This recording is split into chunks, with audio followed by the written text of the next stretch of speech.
Hey everybody, we've got 20 days until Legends, so I thought I would put a quick video together to kind of talk about some of the rules clarifications that I've gone over the last few weeks, as well as bring your attention to some resources that are out there. First and foremost, the main document that you'll want to look at that has all of our information centrally located is the Legends 2025 document that starts out with the story. If you will follow me through, towards the bottom you'll get to the rules. We are going to be using the most up-to-date playtest rules as of March 23rd, so only a week prior to the event. I don't believe any rules changes are coming that'll impact that, but just in case some sort of clarification is issued or something, we'll know exactly which one we're running on. Big battle games and adventuring time are two different activity times. If you look at the schedule, which is available now, you'll see that the big battle games tend to take place in the morning, and then 4-man adventuring takes place through the afternoon and evening. On Thursday, as that is our early to get there, there's one big battle game going on, the Gladiators Arena, and then some encouraged ditching. So if you don't make it there Thursday, don't feel too bad because you're not going to miss a whole lot of content. The real bread and butter of the event starts on Friday. We'll have a rules clarification each day just to make sure everybody understands how to play the game. We then will have our 3 big battle games, and then our adventuring, and that'll be the same on Saturday. Big battle game rules are specific to big battle games. What's going to happen is everybody's going to have a group death count of 60 seconds. That means that every 60 seconds, all of the dead people for both teams are going to come back to life. We'll have a signal for this, probably with a whistle. For big battle games, we're going to go ahead and reduce crowd controlling effects to make the action a little bit faster. So we're cutting them all in half. Spell ball effects are reduced from 60 seconds to 30 seconds, and offensive verbal magic is reduced from 30 to 15 seconds. Enchantments can be placed on anybody on your team for the big battle game. You're not operating in squads during the big battle game. Healers, resurrection, and life counts.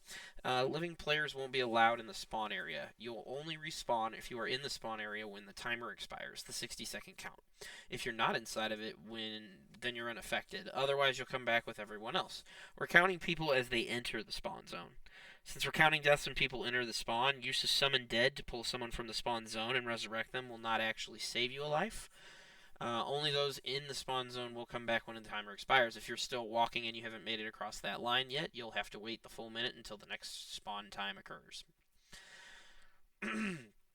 Adventuring is going to be when you're moving around the field in your 4-man squads. And not just the field, you'll also be in town.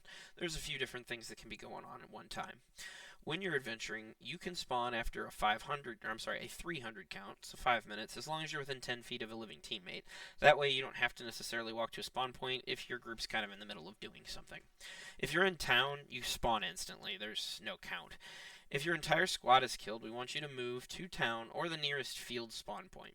The objective of this event is not to have people walking all of the time, so if we're going to be playing in the deeper parts of the field, we'll have spawns that are closer to you than town.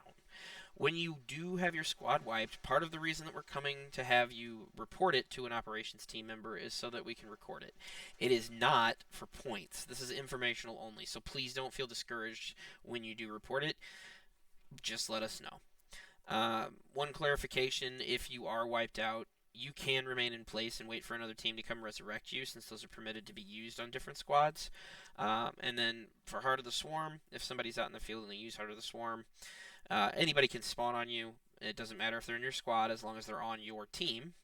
And you're instantly spawned as long as you have another teammate within 10 feet of you. When you're dead, you're going to remain in place unless Summon Dead is used to move you, or you're walking to a respawn point. And anytime you are moving, other than, of course, the Summon Dead, you are lootable.